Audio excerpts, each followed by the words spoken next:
Même les icônes de l'automobile passent à l'électrique. Ferrari vient de présenter son nouveau bolide, appelé la Luce, la lumière. Citroën, de son côté, a annoncé pour 2028 la renaissance de la légendaire et populaire deux chevaux. Cet engouement pour l'électrique se manifeste aussi par d'importants investissements. Mardi, le patron du groupe franco-italo-américain Stellantis a annoncé injecter plus d'1 milliard d'euros en France pour produire 3 nouveaux modèles Peugeot, tout électriques, sur le site de Mulhouse. Nous commencerons en 2028 jusqu'à atteindre le million d'unités produites sur cette plateforme en 2035. Le ministre de l'économie n'a pas manqué de rappeler l'opportunité que représente l'électrification de la filière. Nous sommes en plein milieu d'un virage historique. 30% des véhicules qui sont vendus en France aujourd'hui sont des véhicules électriques. Une bonne nouvelle pour le secteur, car ces dernières années, l'électrique avait moins la cote. D'autant que Bruxelles a renoncé à l'interdiction totale de la vente des voitures neuves à moteur thermique à partir de 2035. L'explosion du prix des carburants sur fond de guerre au Moyen-Orient a changé la donne. Les ventes de véhicules tout droit sortis d'usine ont décollé dans les concessions automobiles. Même chose sur le marché de l'occasion. Les Français traquent la bonne affaire. On a observé une augmentation des recherches de véhicules électriques de plus 160% sur un mois. Et d'ailleurs, quand on les interroge, aujourd'hui, 6 Français sur 10 se disent qu'ils vont changer de motorisation pour leur prochain véhicule. Alors cet essor de l'électrique va-t-il durer? Qui va en profiter? Les Européens ou les constructeurs chinois, toujours très innovants et surprenants? Léo Larivière, bonsoir. Chargé de plaidoyer automobile à l'ONG Transport et Environnement. Selon vous, le rebond de la voiture électrique est notamment lié à la hausse des prix du pétrole. Blocage du détroit d'Ormuz, on n'y reviendra pas. On commence par ailleurs, ajoutez-vous, à avoir des véhicules plus abordables. C'est une tendance mondiale de fond et qui va de plus en plus vite. À côté de vous, Yves Cara, bonsoir, porte-parole de Mobilité Club France. Selon vous, la voiture électrique fait partie de nos vies, mais c'est normal, ajoutez-vous, avec toute la pub dont elle a bénéficié. Cela reste quand même compliqué de trouver des bornes de recharge. Le moteur thermique a encore de l'avenir. Et à côté de vous, Émilie Binois, bonsoir, directrice éditoriale de la Fabrique de l'Industrie. Vous estimez que la bonne santé du marché de la voiture électrique semble durable, a priori, mais l'industrie européenne a pris beaucoup de retard, en particulier sur la filière batterie. Nous sommes, ajoutez-vous, toujours extrêmement trop dépendants de la Chine. On va en débattre longuement, mais d'abord, le chiffre du jour, Benjamin. Impressionnant, hein. En France, les ventes de voitures électriques neuves ont donc bondi de 81% en mai par rapport à l'an dernier. Chez les particuliers, un achat sur 3 est désormais électrique. Ce rebond concerne aussi le marché de l'occasion. Léo Larivière, c'est donc pour vous le principal moteur de ce rebond, le prix du carburant qui est très cher aujourd'hui à la pompe? Alors effectivement, c'est l'une des explications phares, puisque l'électrique a le grand avantage de nous finalement libérer de cette dépendance au pétrole. Et ça, les Français le sentent très bien aujourd'hui, avec l'explosion du prix des carburants. Donc nécessairement, c'est ce qui va pousser les gens à aller de plus en plus acheter l'électrique sur le neuf et sur l'occasion. Donc ça, c'est l'une des raisons, mais il y en a d'autres. Oui. La deuxième raison, vous l'avez dit juste avant, c'est le fait qu'on ait... C'est ce que vous disiez. Oui, exactement, je le reprends. Ouais. On a aujourd'hui des véhicules électriques qui sont de moins en moins chers. Les prix commencent à baisser. Pourquoi? Combien c'est une voiture électrique citadine? C'est à peu près autour de 30 000 euros aujourd'hui, 33 000 euros. Ça commence à descendre. Après, ce qu'il faut se rappeler, c'est que la plupart des gens n'achètent pas des véhicules neufs, ils achètent des véhicules d'occasion. Donc, finalement, il y a une sorte d'effet de transition avec d'abord des véhicules électriques achetés sur le marché du neuf qui arriveront ensuite sur l'occasion. Et c'est là que les classes moyennes et puis les ménages précaires pourront y accéder. Pourquoi est-ce qu'on commence à avoir des véhicules électriques moins chers qui arrivent? C'est grâce aux normes CO2 européennes, puisque grâce à cette réglementation, les constructeurs sont obligés de vendre de plus en plus de véhicules électriques. Et pour faire ça, ils sont obligés de se mettre à élargir le marché, proposer des véhicules plus petits, moins chers, plus abordables. Et c'est comme ça qu'on voit arriver des R5, des C3, etc. Et en revanche, recul des thermiques, Yves Caron. Oui, mais ce n'est pas un problème. De toute façon, l'électrique et le thermique vont cohabiter, que ce soit en hybride rechargeable, en prolongateur d'autonomie, en moteur thermique pour la batterie. On a des voitures électriques encore moins chères. La R5, la R5 5, elle est à 25 000 euros. Si vous enlevez 3 000 euros, vous l'avez à 22 000. Mais vous pouvez pas avec le bonus. Avec le bonus qui est à 33 000, c'était sans les aides. Non, mais il y a même moins cher. Le problème d'un 5 qui est charmante, qui se vend beaucoup, c'est que vous ne pouvez pas la brancher sur les bornes rapides. Donc, quand vous êtes à 10%, ça prend plusieurs heures pour la recharger. Alors que vous avez, je vais en prendre une autre très concrètement, c'est un essai dans Auto Plus, d'ailleurs, Excellent Magazine qui le disait, la Twingo, pour la brancher sur des bornes rapides, c'est 500 €, une option de 500 €, voilà, en plus. Donc, c'est vrai que, vous savez, je dis toujours, le problème de la voiture électrique, c'est que si vous avez un budget de 20 000 € ou 100 000 € en thermique, vous aurez le même usage. Pas avec une voiture électrique. Une voiture électrique à 20 000 €, il y a peu d'autonomie, il y a un grand temps de recharge. Si vous avez à peu près le même usage avec une voiture électrique, c'est 40 000 à 50 000 €. C'est ça le gros problème aussi, l'électrique. Et Émilie Binois, ça profite à qui? Aux Chinois ou aux constructeurs européens, là, cet engouement? Cet engouement, en fait, si on regarde les ventes, les Chinois, aujourd'hui, c'est 8% des ventes. Ils ont 8% de part de marché, en gros. Sur les véhicules électriques. En Europe. En Europe. En France, c'est beaucoup plus bas. Pas tout à fait. Enfin, pas tout à fait. En fait, sur le véhicule, sur le véhicule électrique, ils sont à peu près à 7%, je crois. Et si on est toutes marques confondues, ils sont à 3% du marché. Okay. En revanche, là où ils ont un vrai avantage, c'est sur la filière des batteries. Et ça, c'est très important. Parce que eux, quand ils se sont développés sur le marché de l'électrique, ils ont commencé par la batterie. Ils ont énormément développé la batterie. Et pendant que nous, en fait, en Europe, on tergiversait sur est-ce qu'on continue, est-ce que cette réglementation doit s'arrêter, on la repousse, etc. On a perdu beaucoup de temps. Et notre filière a mis beaucoup de temps à se développer. Ce qui fait qu'on a pris beaucoup de retard. Et les Chinois sont aujourd'hui, ils détiennent 20% de la production européenne de batteries en Europe. Et ils importent 50% des batteries qu'on vend en Europe aujourd'hui sont chinoises et elles sont importées depuis la Chine. 90% des matières premières qui sont des terres rares qui sont dans les batteries. Dans les batteries, mais on va y revenir. On va y revenir aux batteries. On parle de recharge. Oui, vous parlez de recharge, c'est important. Hein. L'un des facteurs qui peut bloquer l'achat d'un véhicule électrique, c'est le manque de bornes de rechargement. Alors, les initiatives se multiplient, comme sur ce parking de supermarché. Regardez. Quoi de mieux qu'un parking de supermarché pour vous faire patienter pendant la recharge de votre voiture électrique? Sans borne chez lui, Julien Rouzière vient 2 fois par semaine dans ce magasin recharger son véhicule. Il y a un double avantage. Le premier, c'est que ça me permet de faire mes courses et pendant ce temps-là, ça recharge. Et en plus, ce magasin-là met des conditions avantageuses pour la recharge avec des systèmes de cagnotte. Les bornes de recharge électrique, désormais produits d'appel. Objectif des grandes surfaces, vous faire consommer dans leur magasin.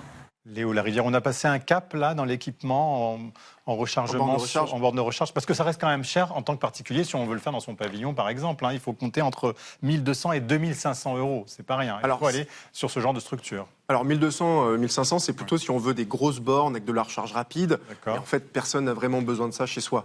En réalité, chez soi, on a besoin de recharger lentement. Pendant la nuit 7 kWh. Voilà, exactement. Donc ça, on va être plutôt sur du 150, 200 € à l'installation. C'est beaucoup moins cher que ça. Il faut vraiment différencier les usages. En fait, la plupart du temps, on fait peu de kilomètres, on a le temps de se recharger. Et donc, dans ces cas-là, on n'a pas besoin d'aller sur des installations très chères. On fait peu de kilomètres en ville, mais par exemple, dans les zones rurales, où on fait 70, 100 km par jour. Oui. Et ben dans les zones rurales, c'est la même chose, c'est-à-dire qu'on rentre bien chez soi le soir, on va recharger pendant la nuit, et les autonomies moyennes aujourd'hui du véhicule électrique sur le marché, c'est 450 km. Donc on a largement de quoi faire 100 km dans la journée. Et par ailleurs, on en a parlé aussi, ce qui se développe, c'est la capacité de recharge rapide.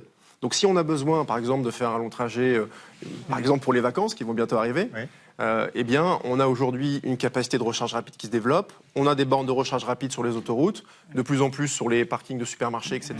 Et donc, finalement, on fait sa pause technique, on va manger un morceau. Vous êtes très convaincant, mais votre voisin a l'air moins convaincu. Parce que Léo, quand il annonce une autonomie de plus de 400 km, c'est des voitures à 40 000 ou 50 000 €. Hein. Quand on a des voitures qui sont à 25 30 000, on est plutôt à 200 300 km annoncés.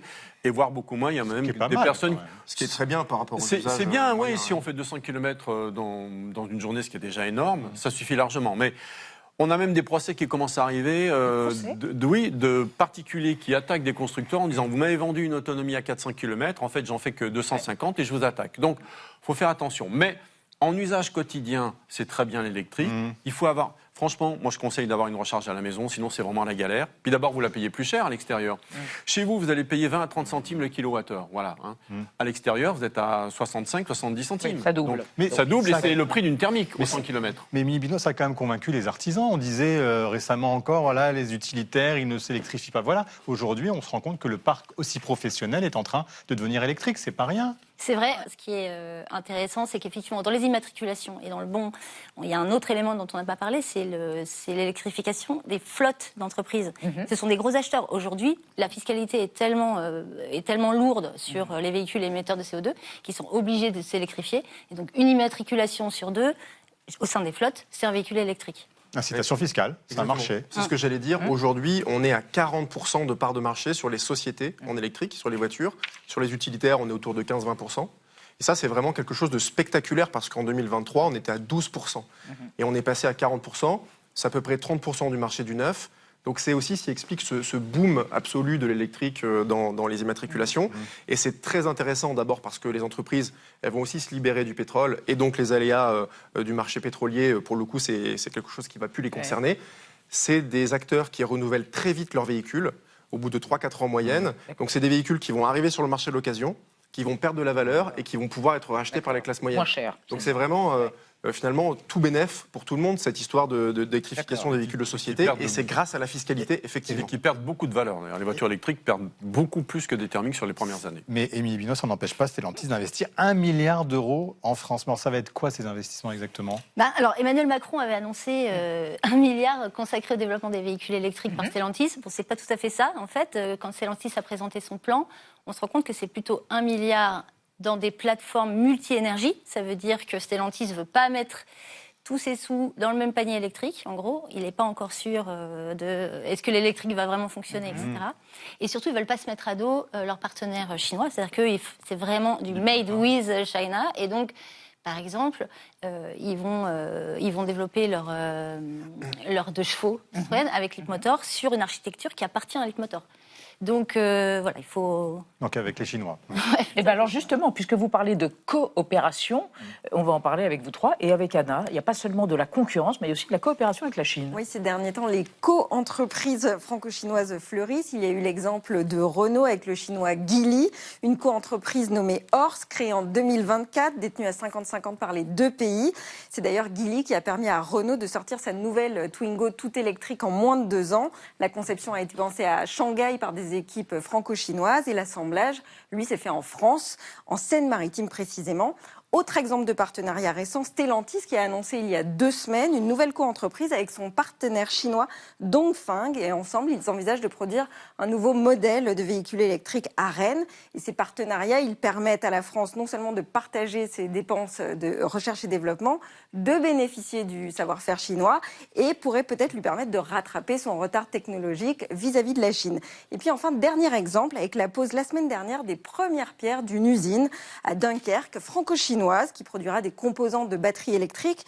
Là encore, une co-entreprise détenue à 51% par l'entreprise chinoise XTC et à 49% par le français Orano. Et voilà ce que disait Roland Lescure, le ministre des Finances, qui s'en félicitait. Ça va montrer qu'on peut travailler, la France et l'Europe d'un côté, la Chine de l'autre, de manière à être gagnant-gagnant. Yves Cara, est-ce que c'est vraiment gagnant-gagnant ou alors est-ce que c'est simplement la possibilité pour la Chine de rentrer facilement dans le marché français et européen et puis de contourner les droits de douane ?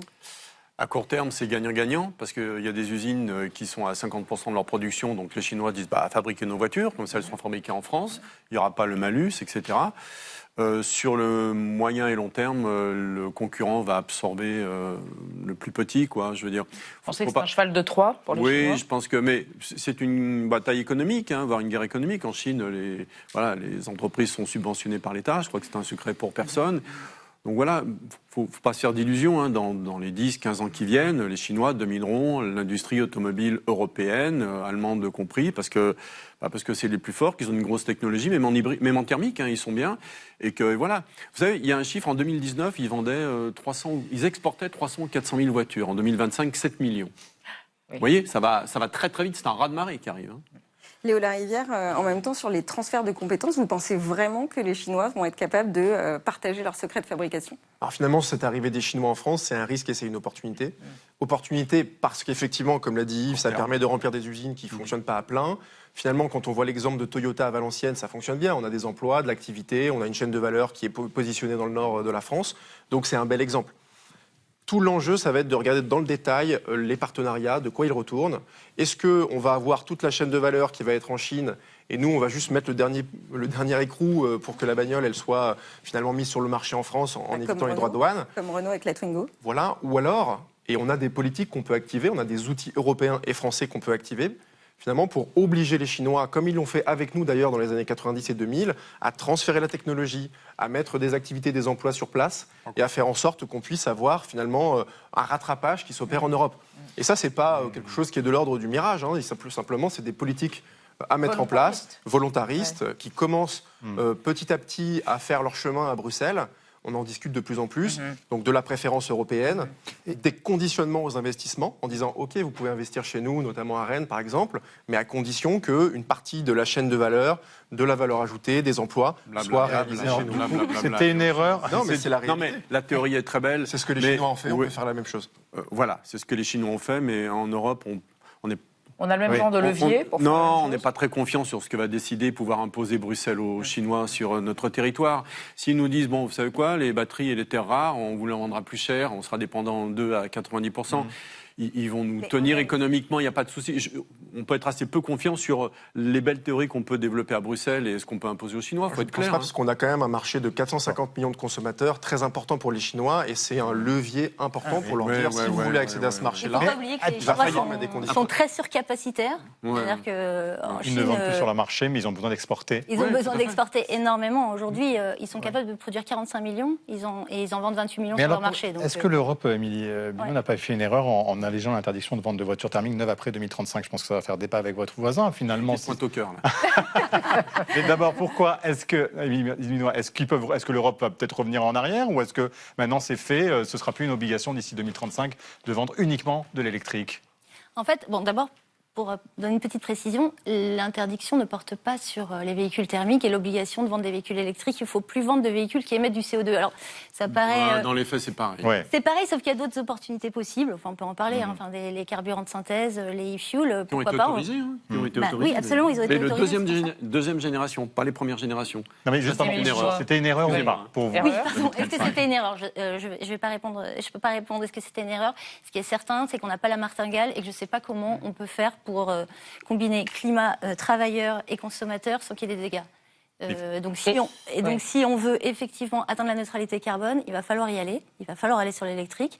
Et donc, il y aura des dégâts. Et c'est pas parce qu'on va installer plein d'usines avec plein de Chinois qui savent faire, qui savent produire. Le fait est qu'on aura encore un problème de surcapacité et on va retrouver les mêmes problématiques, que ce soit des usines avec des capitaux chinois ou des usines 100% européennes.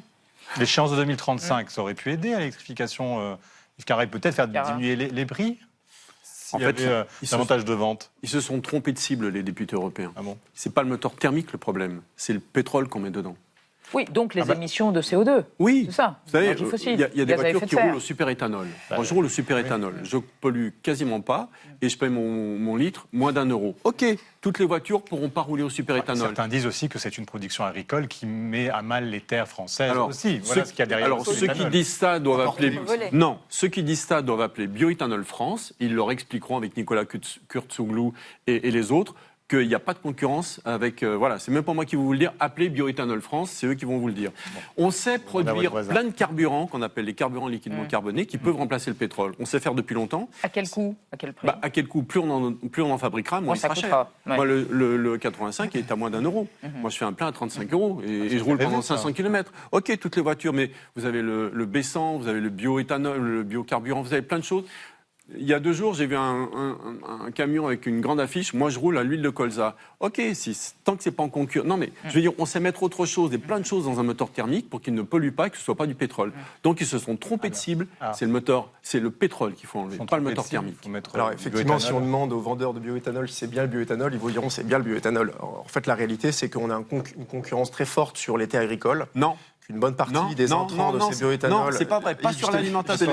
Léo, pas sur l'alimentation. Attendez, laissez-le finir, vous parlerez après. C'est pas vrai. Une partie significative de ce qu'on met dans le bioéthanol est importée, donc en termes de souveraineté, c'est pas top. Et par ailleurs, on a de toute façon une contrainte physique. Quand bien même on voudrait un moment mettre du bioéthanol partout, on ne pourrait pas, parce que tout simplement, on n'a pas assez de terres agricoles pour le faire. Sur 2035... Mais on a autre chose que du bioéthanol. Un point important, c'est que finalement... On a quand même beaucoup hésité en Europe sur la transition électrique, en se disant est-ce qu'on y va, est-ce qu'on n'y va pas.